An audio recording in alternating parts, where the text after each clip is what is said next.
Welcome to the class 11 students. This is the part 2 of the chapter digestion and absorption. In my previous video of this chapter, I have discussed about the different parts of the alimentary system. That alimentary system is divided broadly into two categories: alimentary canal, which consists of separate parts which are directly involved in the process of digestion, and the other part of the alimentary system is the accessory organs, which includes of teeth, tongue and different glands.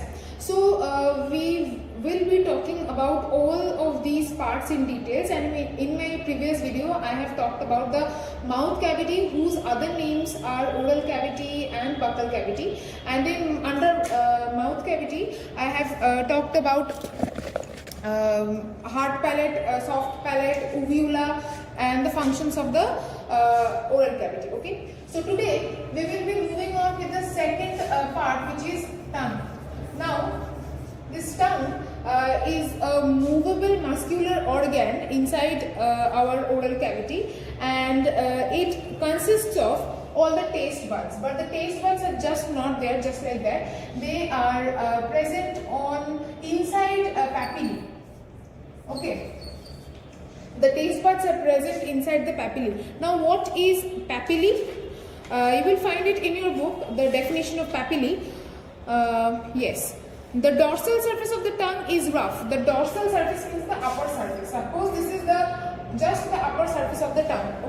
The dorsal surface or the upper surface of the tongue is rough due to the presence of numerous fine projections or elevations. So the dorsal surface has numerous fine projections. I am drawing quite big elevations or projections, but just so that you can see, but they are not so big. So it consists of numerous fine projections. Many more are there. I have just drawn a few so that you can understand what these are, and these all are known as papillae.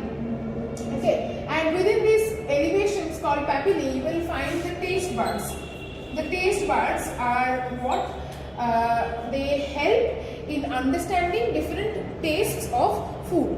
Now, before going into taste buds, let me tell you the different types of papillae that are there.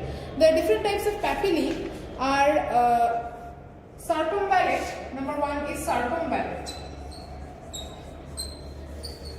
or it is also known as vallate. Number two is fungiform. Number three is filiform, this is number 3, and number 4 is foliate. So circumvallate or vallate, fungiform, filiform and foliate, these are the 4 types of papillae that are found on the surface of the dorsal surface of the tongue. Now coming to the taste buds, there, as you all know, you might have learned in previous classes, in lower classes, that there are 4 types of tastes. I am rubbing these. There are 4 types of tastes on our tongue. I am drawing this tongue so that you can understand where these taste buds are located. So this is a rough diagram of the tongue. This is just the very tip of the tongue, which has salty taste buds. Salty. Then this portion is the sweet. We can taste sweet things from this portion. The tip is only for salty taste. Right behind the tip there is a broad portion which is called sweet taste. The sides, these are all sour. We can get sour taste on the sides of our tongue, on the 2 sides of our tongue, and at the back we will get the bitter taste. Salty, sweet, sour, I have written salty here so you can see what it is written here, and bitter. Now this portion is empty. This is basically umami taste. I don't know if you have heard of this or not. Umami taste, which is basically a meaty or broth like taste, which is very hard to describe in words. This is a meaty taste, or even if you have fruits or vegetables like tomatoes and all that, you will get the taste of those fruits and vegetables from this part of the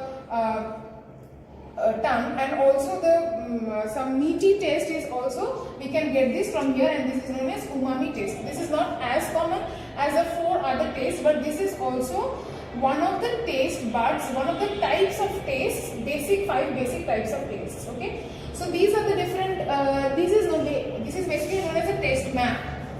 I hope you have learnt it in lower classes, but this is basically the taste map where different types of taste buds are there, which gives us the different tastes. Okay, now another thing I would like to talk about is lingual frenulum. What is lingual frenulum? I am rubbing all these things. What is lingual frenulum?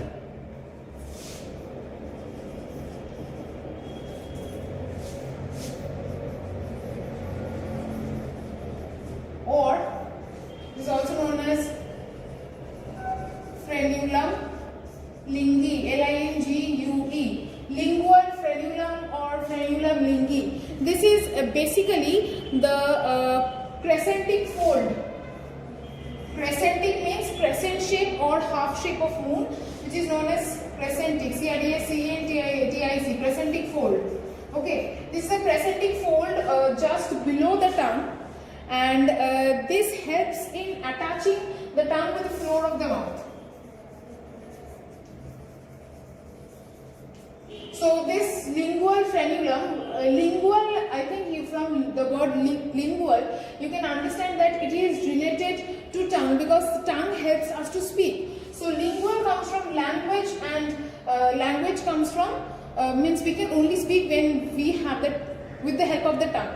Okay, without tongue we will not be able to speak. So lingual frenulum or frenulum linguae is basically a crescentic fold just below the tongue, which helps in attaching the tongue with the floor of the mouth. Okay, now coming to the functions of the tongue. The tongue helps in mixing of the food with the saliva. This I have already discussed during the first topic, which is oral cavity, that the saliva which is secreted from the salivary glands is used by the tongue to mix the food, the already masticated food. The mastication is done by the teeth. The already masticated food is being mixed up with the saliva with the help of the tongue. Okay, it acts as a taste organ of sweet, sour, salty and bitter tastes of food.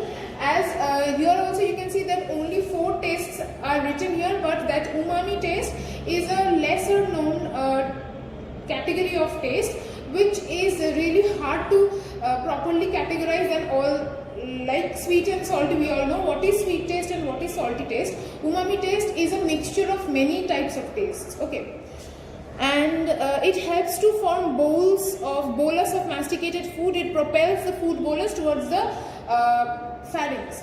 So the tongue also helps to push the food bolus that is formed after the mastication and mixing with the saliva. It pushes the food bolus towards the esophagus or the pharynx. Okay, now we are done discussing about the tongue. Next we will move on to teeth.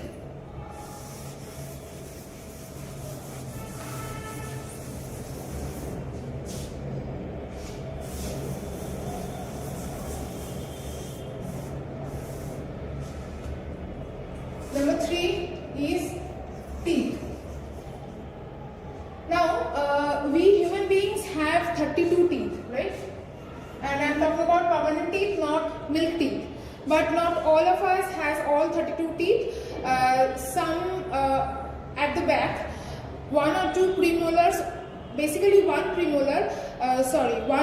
molar, they grow at a later point during our lifetime, which grows as a wisdom teeth, and it grows suddenly. Okay, it is known as wisdom teeth. So maybe not all adults will have all 32 teeth at all times. Okay, so talking about teeth, and 32 teeth in all of our means upper, jaw will have 16 and lower jaw will have 16. And again this, suppose this is the upper jaw and this is the lower jaw.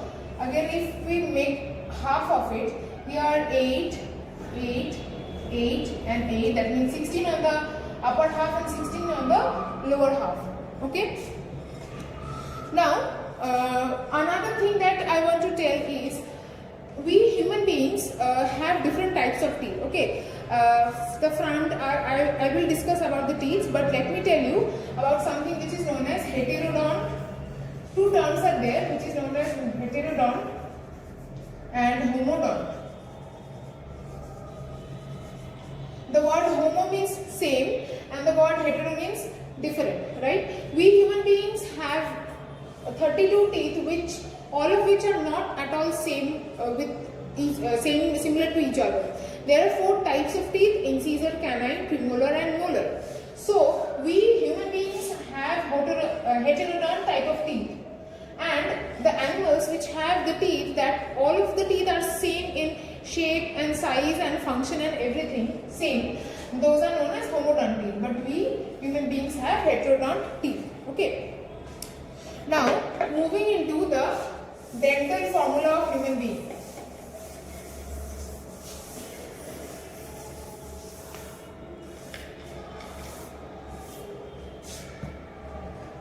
Dental formula is very, very important.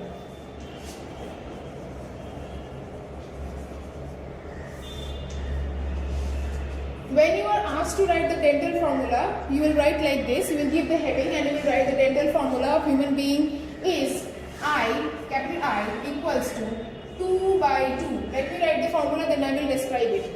After that, semicolon. C, which is canine, equals to 1 by 1. Again semicolon. Capital P, small m, PM equals to premolar, which is 2 by 2. 2 by 2, yes. And then after semicolon, then there is capital M, molar, which is 3 by 3. Now, this incisor, canine, premolar and molar, this counting of teeth or different types of teeth is just of 1/2. Upper and lower 1/2. Okay, that means the diagram that I drew 8, 8, 8 and 8, right? So this is 2 by 2 means 2 here and 2 here. 1 by 1 means 1 here and 1 here. I hope you can see. Wait, I'll show you in a better way. I will draw bigger.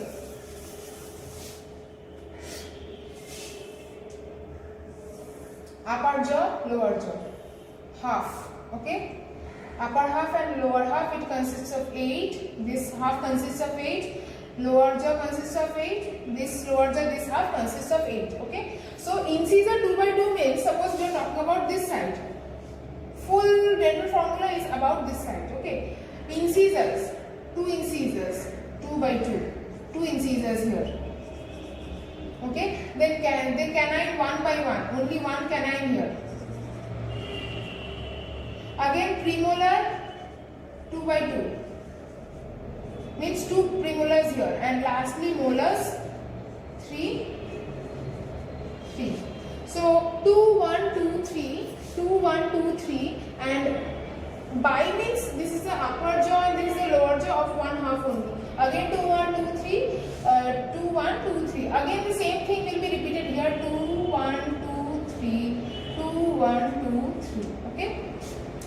This is the total dental formula, but you will not need to draw this thing.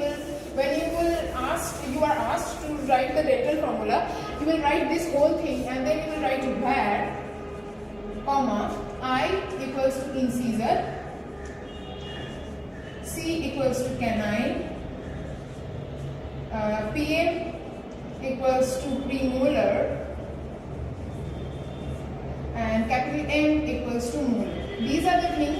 This is the whole thing how you will write the dental formula of human being. Okay. I hope this part is clear to you all. And in the next video, I will discuss about the structure of one tooth. Okay, and also the functions of tooth. So see you in the next video. Okay. Thank you.